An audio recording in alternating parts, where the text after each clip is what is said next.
PayPal stock has risen over 40% since its second quarter earnings. However, after releasing its third quarter results, the stock finds itself down nearly 10%. And I think that's largely because certain numbers in the earnings reports basically got investors a little bit spooked. And so we'll take a look at these numbers and see whether or not it affects the thesis for PayPal moving forward. However, at the same time, I do have some numbers in the earnings that I particularly like, and I think that it could actually set PayPal up for a potentially good 2025.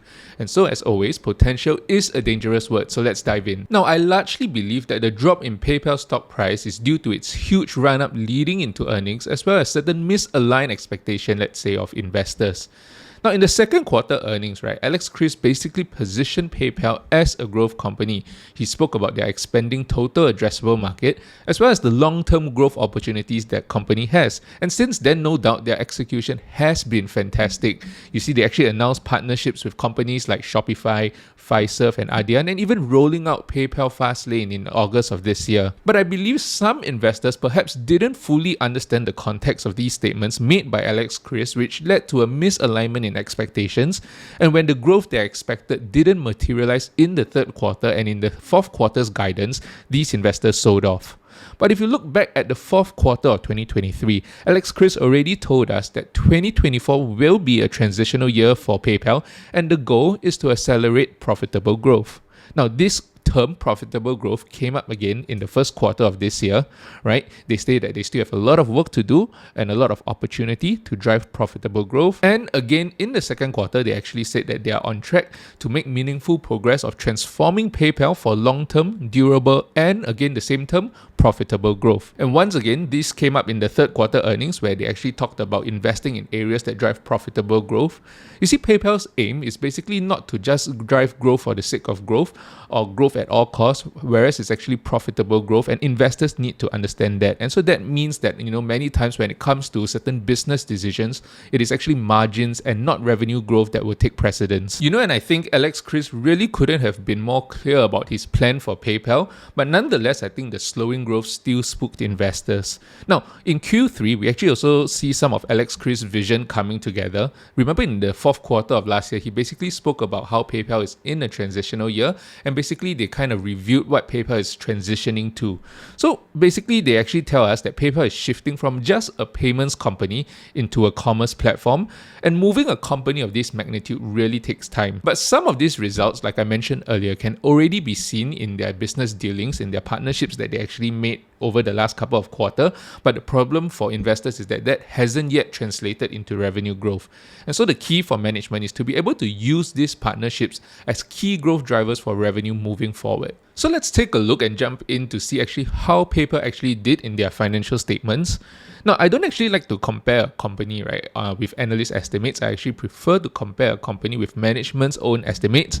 And largely that's because I don't think the analysts always have the full picture of how a company operates, and they tend to treat these earnings as a kind of math problem rather than looking at it as an entire business. So I'm basically going to hold PayPal to their own standards. Now, PayPal guided revenue growth for the third quarter of this year to be somewhere in the mid-single digit range, and revenue came in at 7.85 billion, which is a 6% growth, so right around their own expectations. Now, I know this actually missed analyst estimates by around 43 million, which could be another reason for the sell-off, but if you look at it in context of their entire business, right, 43% miss is basically 0.5% of the analyst estimates, so to me, that's not a big deal. Now, I think analysts often work with all these algorithms and things like that, and this $43 million miss in terms of its revenue could signal a sell-off, which is probably why we saw the sell-off when the results were out. But if you think about it, a company that generates $7.8 billion in revenue per quarter, and if you take the quarter to be 90 days, right, that means they generate somewhere in the ballpark of, $86, $87 million per day in revenue. And so the $43 million miss is basically half a day's work.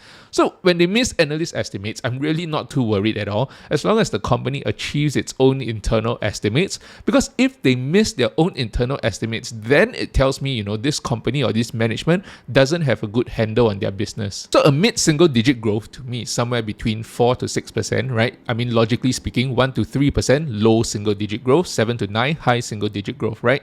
So Coming in at 6% is actually the high end of their own estimate when you think about it. But that's not to say it isn't concerning, because like I said, if you take a look at the revenue trends over the last couple of quarters, we started the year at 9% and then 8% growth in the second quarter. And then this quarter, it's basically 6%. And I think moving forward, they're also guiding for low single-digit growth, which is why I believe investors do have the right to be concerned here. But I'll talk a bit more about this later on in the video. Now, when you take a look at transaction margin growth expected for the whole year, basically, PayPal guided for low to mid single digits. At the moment, in the third quarter, it came in at 8%, so we are trending above their full year expectations at the moment. So we see non-GAAP EPS actually came in at around $1.20, and GAAP EPS came in at 99 cents, which basically beats PayPal's own guidance of 96 to 98 cents. And basically, that's the most important thing right now, right? Because the narrative that PayPal is trying to build around the company is that they are a company that is basically positioning themselves for long-term profitable growth.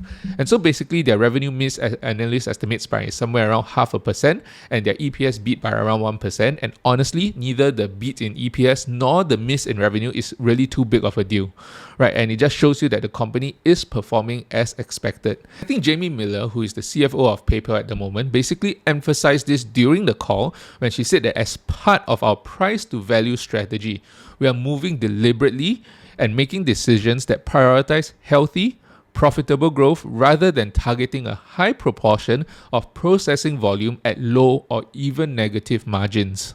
And so that basically summarizes the whole narrative that PayPal is building around their company. Now, on top of that, they also generated around 1.45 billion in free cash flow. And if you take a look at their full year guidance of free cash flow, about 6 billion, and you take into account what they actually did in the first and second quarter of this year, you add on to that the 1.5 billion free cash flow that they generated this quarter, it puts you slightly above 4.5 billion in free cash flow so far.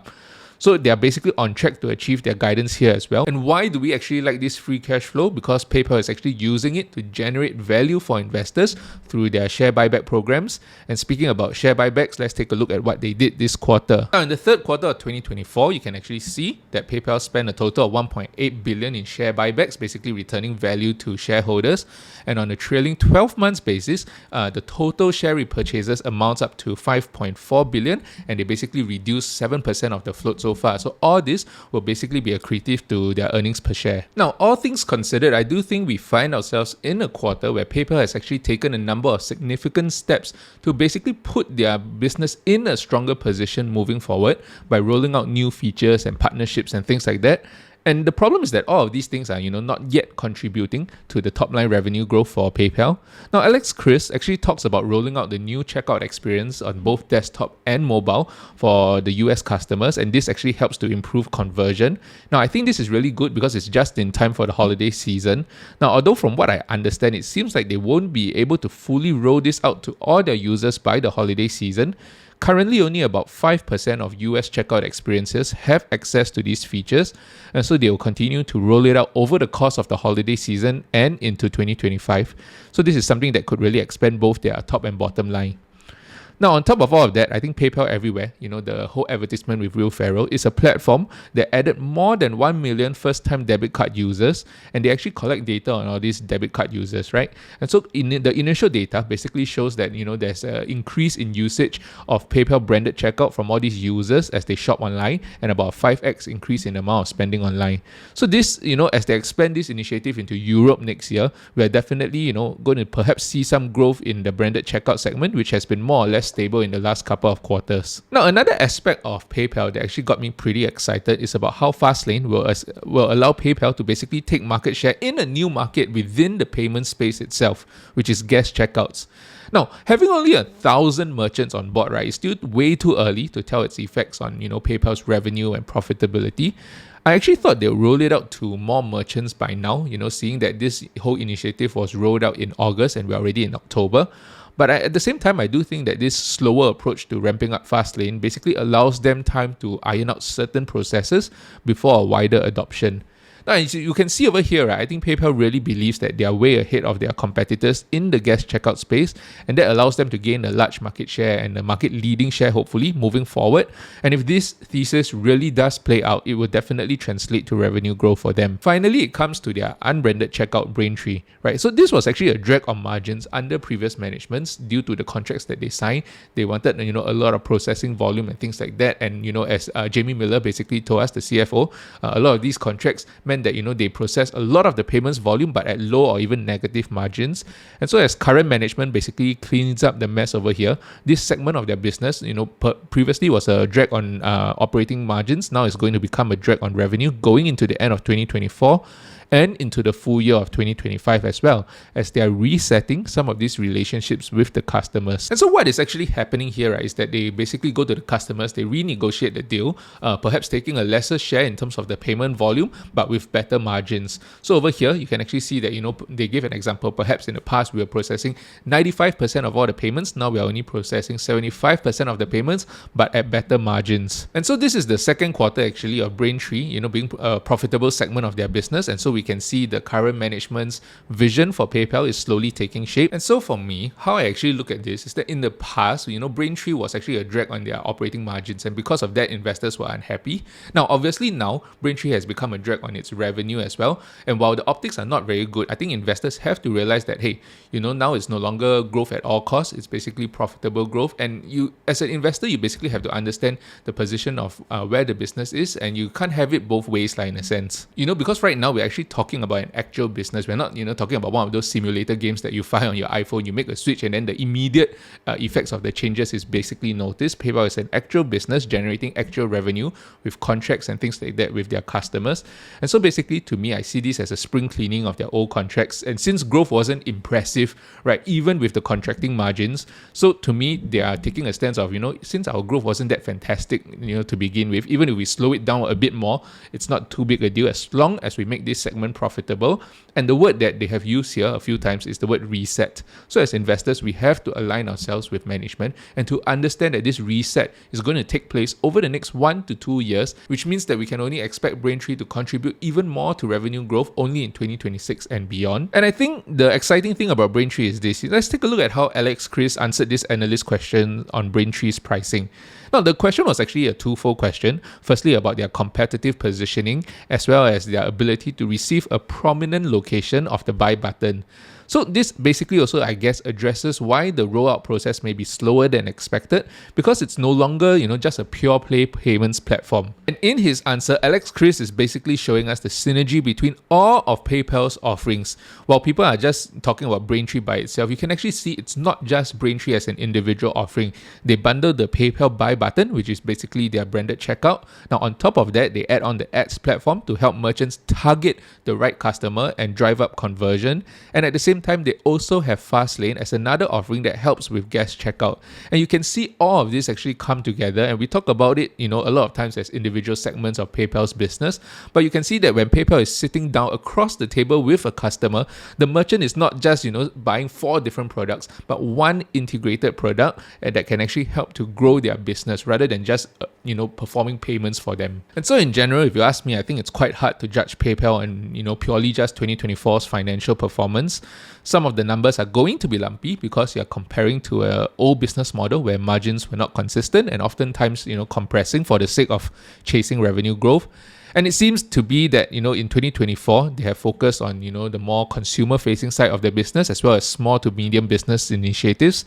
And so basically all these things are being rolled out now in the third quarter of this year, and they will be the main drivers of growth for the company, at least in the next 1 to 2 years, until their unbranded segment is fully ramped under the new negotiated agreements. So that means we can see PayPal function fully as Alex Chris envisioned it, basically only in the earliest 2026. And I guess apart from the miss in revenue, another reason why some investors might have sold off the stock is because of the guidance. Because all these, investment into new initiatives and things like that, PayPal actually still guided for a low to mid single digit decline in the fourth quarter EPS and an increase in operating expenses, because they're actually telling us that they concentrated a lot of their spending into the second half of the year. Now, why the sell-off wasn't actually worse is likely because a lot of these new things, like I was mentioning earlier, that Alex Chris announced and that Alex Chris has put in into place for PayPal that actually got investors, a little bit excited about the future. But I think once this transitional year ends, we can really start to judge Alex Chris's version of PayPal in 2025 and even more so in 2026. Now, personally, I would say their quarter was perhaps, maybe a C+, maybe a B. It's a good, not great quarter. And Alex Chris has set up PayPal nicely to grow in a very profitable manner going forward. I think he has very clearly laid out his plan. And at the moment, I think for me, I see the share buybacks as a way to pacify investors, to basically buy time for the management team to turn around PayPal as a company. And I do hope to see a real uptick in terms of fundamental and financial metrics. Now, I think what I really like seeing is, the active accounts finally inflecting upwards to 432 million. And this is after 5 quarters of either flat or declining growth in terms of active accounts.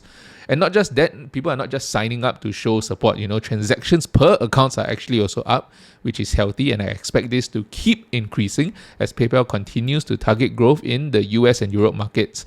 Now, just a very quick side note here. I think in terms of Asia, I think that at least from the consumer end, it might be a tough nut to crack. Because at least for me in Singapore, right, I mean, the local banks really have this lockdown. I don't see myself transitioning and using PayPal wallets because everything that PayPal offers, my bank actually also offers. And rather than, the money that I transfer going into a digital wallet, it goes straight into my bank account. In other parts of Asia, I think things like WeChat Pay and Alipay is so prominent. So I do think it's quite a hard nut to crack in terms of the consumer. But I do think where the opportunity lies here in Asia is the merchants. So we'll see how PayPal actually expands into Asia, or if they do expand into Asia. So to me, I'm just assessing the company right where they are now. They met their own expectations, not the analyst expectations, and that is perfectly fine to me. I think the fact is that, the miss on revenue and even the slower growth in terms of their total payment volume is self-inflicted just to drive up profitability for the company. And that said, of course, the, guide for slower EPS growth and higher operating expenditure are things that I definitely will admit are concerns that investors have, which are valid concerns. And if they do all of this, spend even more operating expenses and lower EPS, and all this doesn't pay off, then of course we do have a problem. But I guess we have to understand that you can't expect management to turn around the whole company without spending any money. And the real test is basically now that they have spent the money, or they're going to spend the money in the second half of this year, what is the return on investment? Because right now, I think Alex Chris has done all the right things to position PayPal in a very strong position moving forward, and they have the potential to do well, although the numbers doesn't yet support it. Now, I think if you watch my previous video, I voiced my concern about about SoFi's tech platform. And the difference for me between this and SoFi's tech platform is that SoFi's tech platform has been underperforming for quite a number of quarters, which is why I'm adjusting my valuation to discount for that. However, in PayPal's case, this is slightly different. They're right at the start of their transformation, so I feel comfortable with the assumptions moving forward. But if I don't see the growth or the reacceleration in terms of revenue and profitability in 2025, then I'll reassess the position. However, this only slightly changes my valuation. I think previously what I've done was to use a 1% incremental growth in revenue starting from 5% onwards. So the main difference this year is that in 2024, I'm expecting a 6% growth.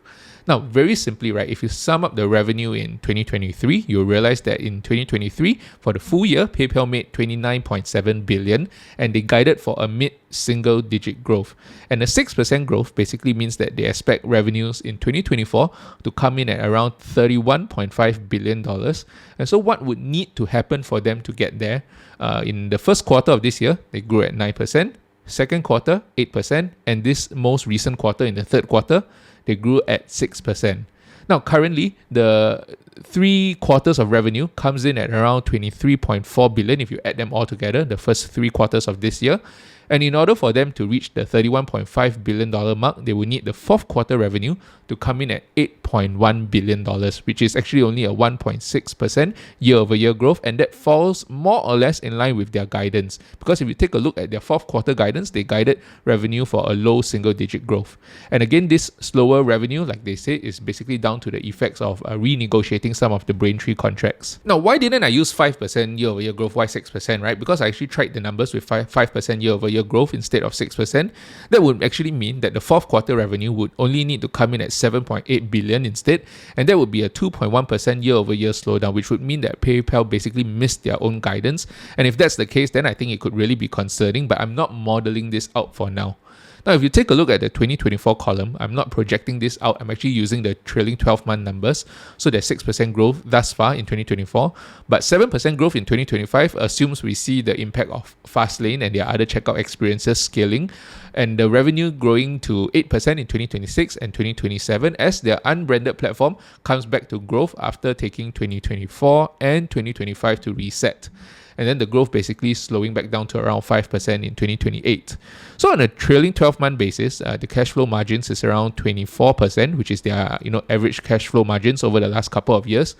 And I think they should be able to maintain it around here. So if we take just a 23% margin and a 3% spend on capex, now the shares outstanding this latest quarter is around 1 billion shares, right? So if you want to be very exact, it's 1.002 billion. And so with that, we actually end up with an implied share price of about $111. Now this is assuming that they no longer do any buybacks. And if you take a 20% margin of safety, the fair value should be closer to the $88, $89 mark, which is actually what I thought PayPal will reach by the end of this year, right? Around $85. But with this quarter's result, I'm not too sure whether or not we'll see the share price continue to increase to that kind of level, or whether it'll just bob around between the high 70s and low 80s. But all in all, I think to me, PayPal's thesis is definitely intact and Alex Chris's vision is taking shape. However, I do think, if I'm going to go for a company with such slow growth, then I might as well invest in, something like a Google or Amazon. I think at the moment, if I take a look, PayPal is trading at around 17 times PE and Google about 22 times PE. However, Google, despite being the much bigger company, is actually growing at about 13 to 15%, which is, twice as fast as what PayPal is doing. And if we assume a possible recession in 2025, then I would think that Google's business, as cyclical as ads might be a little bit more resilient in a recession because of Google Cloud. Now, don't get me wrong, I do think PayPal is a fantastic company. Could they go back to the mid-teens type revenue growth and command a higher PE? Yes, for sure. I'm actually thinking that they definitely will do that. But from what I'm hearing from management, it seems like, this could take another 1 to 2 years. Now, of course, they could reach those targets faster. Growth could be explosive, but my problem is that there are a lot of coulds in that sentence, and that's hard to model out at the moment. And I'll just have to follow this company as the thesis plays out. And so for me at the moment, I'm actually only holding options in this position, 2026 January call options at $95. And basically, I won't be adverse to turning all of these options into shares if I like what I see moving forward. Now, I did close out some of my options on PayPal leading up into the earnings and basically took out my original capital and I'm just letting the rest run, right? And I did that because I wanted some cash to take advantage of the volatility around the elections. And one of the companies I own, basically just nice, it fell more than 10% in a day, which gave me a good chance to deploy the cash and use the rest as collateral to continue selling cash secured puts. And so, and I talk more about some of these companies that I have invested in this video over here. And I'll see you in the next one.